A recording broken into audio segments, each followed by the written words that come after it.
Welcome to Donmar TV News Channel. Sabi kasi ni Pacquiao, magbayad daw muna ng utang si BBM, ang kanilang pamilya. O kaya isoli muna, di ba? Parang ganyan ang sinabi ni Pacquiao. Alam mo, ganito lang kasimple yan. Number one, napaka-cheap shot niyan. Ako ilang beses ko na sinabi sa inyo na hindi pa ako convinced pagdating kay BBM. Dahil lang sa atin si Bato ang boboto natin, ang ikakampanya natin. Pero ibigay naman natin ng tama doon sa tao, yung tamang perspective. Number one, kung totoo man, okay, kung totoo mang may nakaw ang pamilya Marcos, o kung sasabihin na natin meron silang kinurap, unang-una, yun yung tatay. Kung totoo man, yun yung tatay at walang kinalaman yun si BBM. Lagi ko nga sinasabi, ang kasalanan ng ama ay hindi kasalanan ng anak.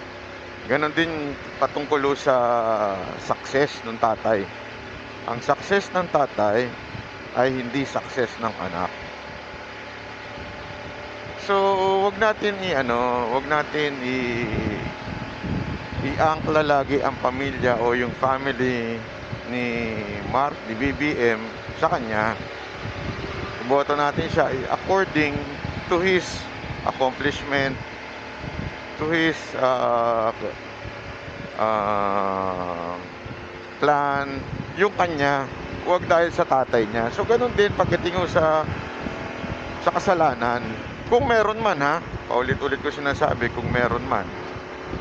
Dahil importante ito, importante na sa punto ko na number 2. Pangalawang punto natin. Meron namang huhusgado na sila ang dapat magsabi na isoli o sila dapat ang humatol. Kaya nga judge kaya nga sa Tagalog ng judge is hukuman, o sila yung humahatol kung isa bang individual na tao, mapapolitiko yan o ordinary citizen, may kasalanan, sila ang may karapatan magsabi nun, at sila rin ang may karapatang mag-utos nun na ipasoli kung ano man ang dapat ipasoli. Hindi ikaw, Pacquiao. Ikaw naman, Pacquiao, oo, ang hirap sa'yo magpipresidente ka basta lang makapagsabi.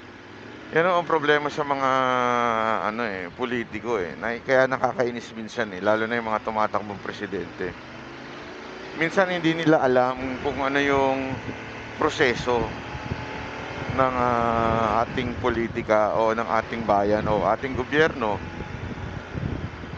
Yung mga tulad na isoli ang pera ng taong bayan, isoli, masyadong generalize Ano doon? Ano ba isusoli?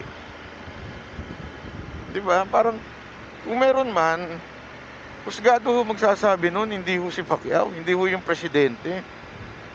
So para sabihin mo na isoli, dapat yung ninakaw sa taong bayan, kung siya ay guilty,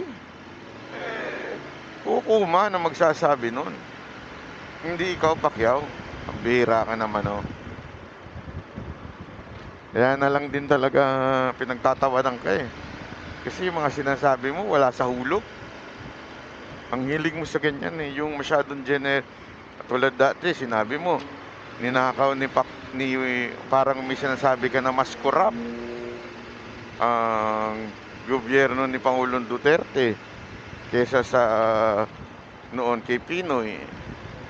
Be particular, be specific. Ano doon? Yung sinabi nga ni Pacquiao na kesyo ganon, sablay na sablay po yun. Kasi nga wala naman nung kinalaman si BBM noon. Ako, patas lang tayo, huwag tayong maging bias, huwag tayong sarado isip. Paulit-ulit ko sinasabi yan sa ating channel Huwag tayong maging sarado isip. Alam mo, ang problema ngayon sa Pilipinas, ang daming sarado isip. Kahit saang panig, okay, mga panig ng Dilawan, panig ng loyalista, at panig ng mga mga Duterte supporter, meron talagang sarado isip. Hindi yung maganda yun. Dapat to lagi tayong bukas ang pag-iisip. We always have to ask the question, why? Okay?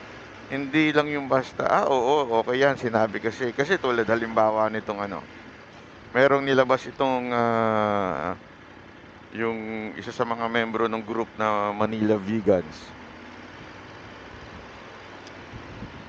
Sabi niya, nakita ko dun sa kanyang post, kilalanin si BBM. Nung tiningnan ko, sabi ko, aba, detailed. Tapos nung nakita ko yung source niya, raisarobles.com, pambihirang buhay yan, oh. Naturalmente, kung yun ang magiging source mo, sobrang bias niyan eh. Puro source niya ganyan. Pero ang laki nung highlight na isa sa mga pinoint out niya doon is meron daw kinalaman si BBM doon sa nakaw ng kanyang ama. Kesyo yung anak daw ang nakinabang.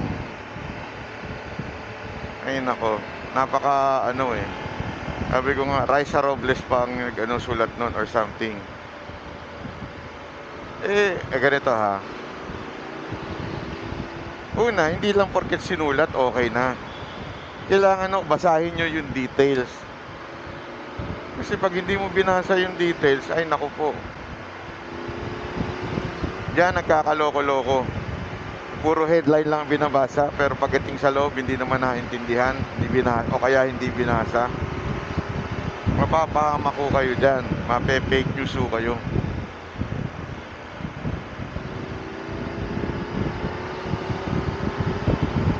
Una-una, kung totoo man kung totoo, let the court ang magsabi.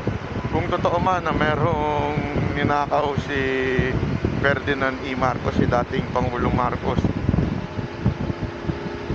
tapos kesyo binigay daw sa anak. Hala, unang-una, kahit walang ninakaw, syempre makikinabang yung anak.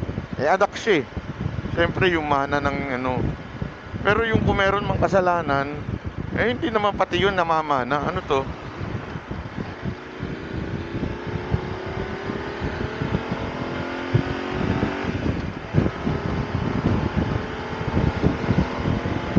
Ito na tayo sa Skype.